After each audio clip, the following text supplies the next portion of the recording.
Action. All right. What's up, guys? We're going to go over the tracker a little bit today, do some maintenance. We got an off-road trip coming up, Memorial Day weekend. And literally, we've neglected this thing for what, 2 years, Tommy? I don't think I did. I took it out twice last year. We've been playing with the street car so much that we ain't done nothing to it. So we're going to go over it. I'm going to show guys a couple tips and tricks with the bigger heavy tires. I mean, first off, this is our 96 tracker. The only thing original stock in this thing pretty much is the body and the engine. Everything else has been modified at one form or another. We built the bumper, we built everything in-house. I've been building this thing since 2008. It is what it is, it's fun. So, the Toyota, right now it has a Toyota Hilux axle in it, which is an 8-inch Toyota axle. It's out of a 1985. As you can tell, Toyota guys will know by the trussing on the axles. The 85 axle has the big trussing on it. We've welded this on here for diff protection because it's easy to smash in. It has full hydraulic steering on it. Low range off-road high steer arms. It's got Bobby Log-filled super axles in it. It's got Toyota e-locker in the front, but instead of electric motor, it's we're working on a cable operated system for it.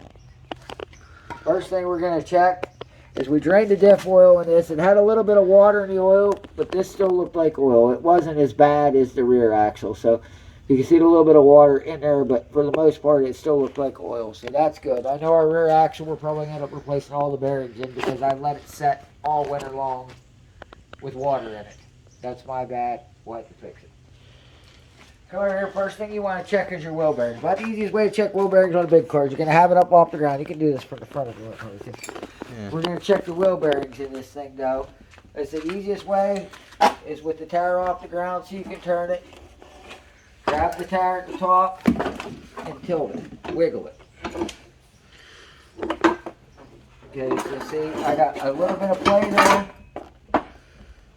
I got a little bit of play there, and then we'll see where the actual play's at, but it's not going to set wide. Okay, it's fine. Because I had it balanced there, but it's fine. All right. There we go. Okay, but you're going to check for play, okay? Then you're going to come in and look where your play's at. Now, I can see back here, the play is between the rotor and the steering knuckle, so that means that the kingpin bearings are good on this side. And this wheel bearing, honestly, was replaced last year. The wheel feels pretty smooth when we spin it, so it probably just needs clean, repacked, and adjusted. It's not that bad of a deal. Like I said, now, going over to this side and check it, stand on the front of this side, because you're going to see this side here has a bad kingpin bearing on the lowers. You can see the whole knuckle moves when I pull on the wheel.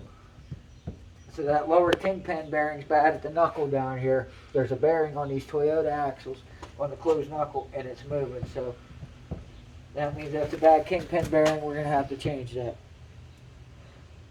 The wheel bearing itself feels pretty good the same. We're going to clean and repack it. Everything should be alright. We're running the junkyard hydraulic steer setup one here. We got about $100 in. I think the most expensive part was the ram. Well, we might have $120. But basically we just grabbed a open center hydrostatic steering valve out of a forklift, local junkyard for $20. We went to Rural King and grabbed an $80 ram and ordered some hoses off of eBay. I'm running a Tracker power steering pump. I took the pressure relief valve out of it, shimmed the spring for more pressure, and drilled it, the opening a little bit bigger for a little more flow. It works fine, it makes plenty of power, and it's a lot better than having manual steering. I mean, we don't drive the thing on the road other than maybe, you know, a mile or two at a time to get from one trail to the other. So this thing's top speed's about 40 miles an hour, and that's all she got because it has 571 gears in the axles. Plus we have a 416-to-1 Samurai case in here that has a 158-to-1 high range reduction. So it's like having 717 axles in it. It doesn't go anywhere in a hurry, but you need that kind of gearing when you only have a 90 horsepower engine. Okay, like I said, we want to just go over everything. We're going to look like this when you're inspecting your four-wheel drive stuff. This stuff takes a beating. Grab your tie rod end and shake it. You know, make sure your steering arms are tight. Make sure everything looks good. These tie rod ends are nice and tight. Check your shock bushings. Just grab them, give them a shake, and see if they wiggle. This side here, We're missing a boot, I can see, but the joint feels tight. This shock, this bushing's out. I can see it squished out, so we're going to have to replace that shock bushing. So it's going to be replacing the shock bushing. We're going to have to clean and pack both front wheel bearings and change that over there. The rear differential, I said, we had a bad pinion bearing that caused it to loosen up, caused the axle seal to leak. We filled the axle full of water, and it ended up setting like that. So we'll probably end up completely pulling that third member out, rebuilding it. It's going to need at least new pinion bearings, probably new carrier bearings and axle bearings, because like I said, it did sit full of water all winter. Go. Okay.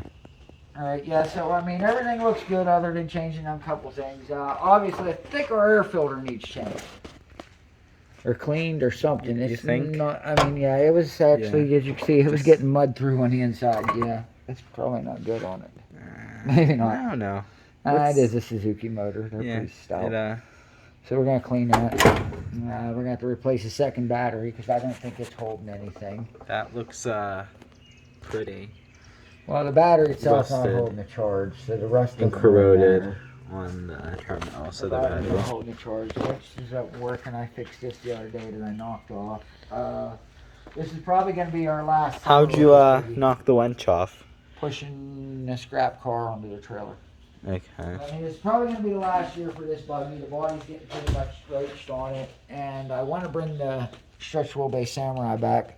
Remember, I built this in 08. You was a baby then, and your sister was little, wasn't old enough to drive when we built this. She was only 10, so I needed something that we could all ride in and go four-wheeling. Yeah. Probably don't want to get that on there. I don't think I got it on there. It's all nice and muddy in here because last time, remember when I had it, was you there that day? I had it down the falls and I went in that hole and I didn't have the front axle engaged and I ended up with the tire off the bead and I had water coming in the windows over there. I don't think I was. Amanda has video of that, so I have to pull that up. Yeah, no, I Swear that don't. up. So, I don't but believe. yeah, that's about it for today. Just figured I'd give you guys a quick overview of what we're gonna do.